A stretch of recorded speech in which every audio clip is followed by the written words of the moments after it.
Mes chers élèves de la troisième année APEC BIOF, bienvenue de nouveau pour assister à la leçon dont le titre Équilibre d'un corps solide sous l'action de deux forces.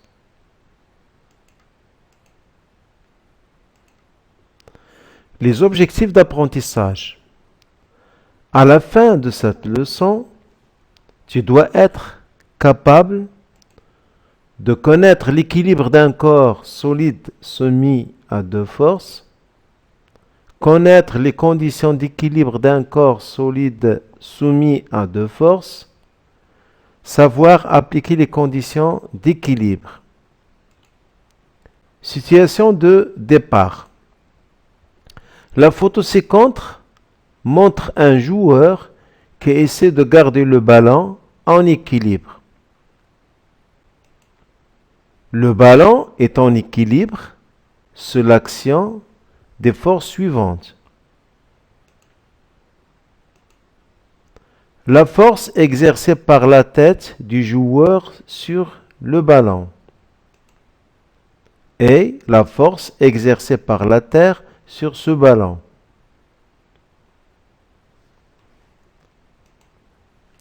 Quelle relation entre ces deux forces, c'est-à-dire celle qui est exercée par la tête et l'autre qui est exercée par la terre? Quelles sont les conditions d'équilibre sous l'action de deux forces? Étude de l'équilibre d'un corps solide. Activité expérimentale. On soumet une plaque de carton légère en équilibre. On va prendre une plaque légère en carton et on va l'accrocher des deux côtés des points A et B par deux dynanomètres, le dynanomètre D1 et le dynanomètre D2. Le bilan des forces exercées sur la plaque. Donc le système étudié ici sera la plaque légère. Donc cette plaque, elle est en équilibre sous les forces suivantes. On a F1, c'est la force exercée par le dynanomètre D1 sur la plaque en ce point. F2, c'est la force exercée par le dynanomètre D2 sur la même plaque en ce point qui est B. Donc ces deux forces, ce sont des forces de contact. Pour la troisième force sera la force exercée par la Terre, qu'on lui donne comme symbole P, le vecteur P. Donc la force exercée par l'attraction de la Terre sur la plaque.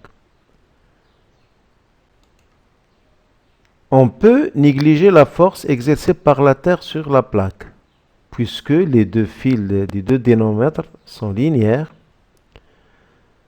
Supposons que la plaque n'est pas légère, c'est-à-dire elle est lourde. On va voir bien l'effet de la Terre sur cette plaque. Et dans ce cas, on ne peut pas négliger la force exercée par la Terre. Donc, on va supposer que cette plaque légère, comme elle est sous l'action de deux forces qui sont F1 et F2. Donc, on peut considérer que cette plaque est en équilibre sous l'action de deux forces exercées par les deux dynanomètres D1 et D2. Comparaison des caractéristiques des deux forces F1 et F2. Et la comparaison se fait au niveau de la direction, le sens et l'intensité de la force. On va dresser ce tableau. On a les caractéristiques et on a les deux forces qui sont F1 et F2. En faisant appel à l'expérience, Donc la force, c'est-à-dire la force F1 qui est exercée par le dénominateur D1 sur la plaque, cette force est exercée en ce point qui est A. Donc c'est le point d'application. La direction, c'est une direction qui est horizontale ici. Et on peut lui donner, c'est-à-dire c'est la droite AB, c'est la droite qui passe par les deux points A et B. Et le sens, bien sûr, le dénominateur tire à gauche, c'est-à-dire vers le dénominateur D1. De A vers D1. L'intensité, on peut la lire directement sur le dénominateur. Le dénominateur indique 3 newtons. Donc on écrit F1, l'intensité F1 égale 3 newtons. Et faisons attention de ne pas mettre la flèche sur le F1. Pour la deuxième force, ce qui change, c'est le point B, c'est-à-dire le dénominateur D1. Il exerce une force en ce point qui est B. Et la direction, c'est la même, c'est-à-dire AB.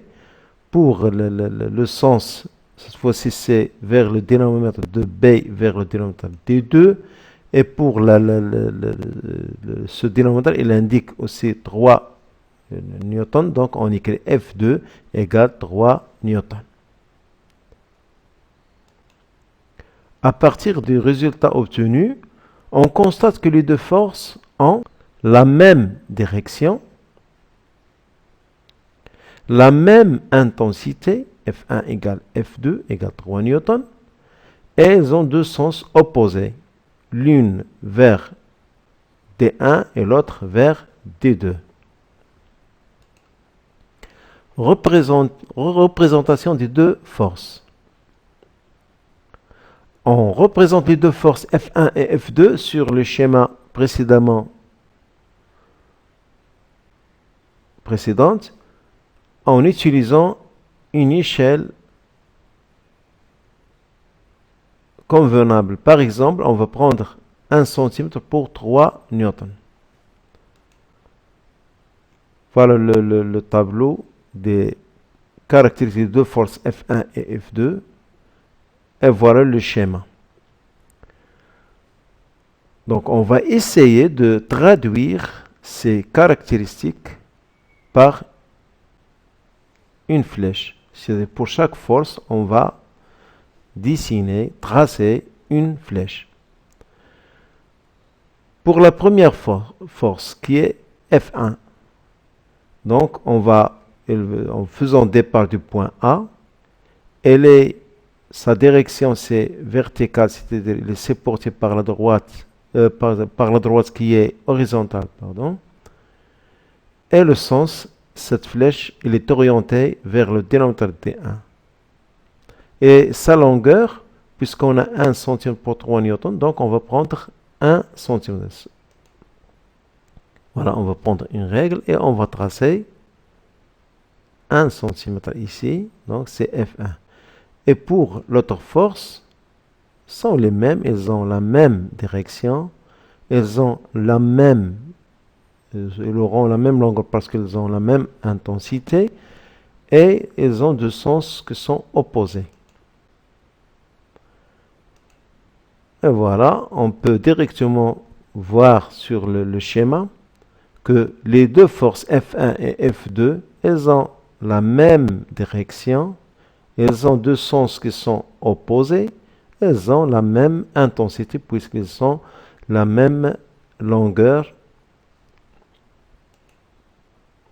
Les conditions nécessaires pour qu'un corps soit en équilibre. Lorsqu'un solide est en équilibre sous l'action de deux forces, ces deux forces obligatoirement doivent avoir la même direction, la même intensité et deux sens opposés. Si on est devant deux forces qui ont la même direction et la même intensité et deux sens opposés, on dit que ce corps est en équilibre sous l'action des ces deux forces.